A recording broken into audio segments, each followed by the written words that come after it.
আজি আমি এমাহৰ পৰা বিচাৰি আছোঁ যে বটালি ধাৰ কৰিম, কেঁচি ধাৰ কৰিম, প্লেনাৰ মেচিন, ৰাণ্ডাৰ মেচিন, যিমান বেলেটৰ কাম কৰোঁ আমি এইখিনি ধাৰ কৰিবৰ কাৰণে আমাৰ এমাহৰ পৰা আমি হাবাথুৰি খাই আছোঁ।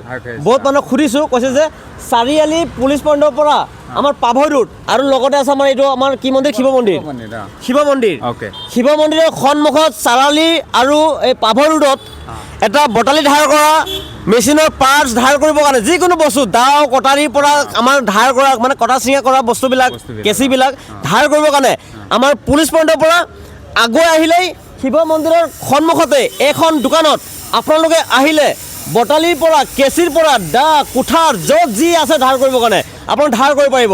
আৰু এই লোকেশ্যনটো মই দেখাইছোঁ এইটো কাৰণে যে বহুত মানুহে হাবাথুৰি খাই আছে। মই আনকি মোৰ ঘৰৰ ইটা খোলা কিন্তু মই হাবাথুৰি খাই ফুৰিছোঁ আৰু কেঁচি ধাৰ কৰিব পৰা বহুত দৰ্জীয়ে বিচাৰি খুজি থাকে যে এই ধাৰ কৰা বস্তুটো ক'ত পাম।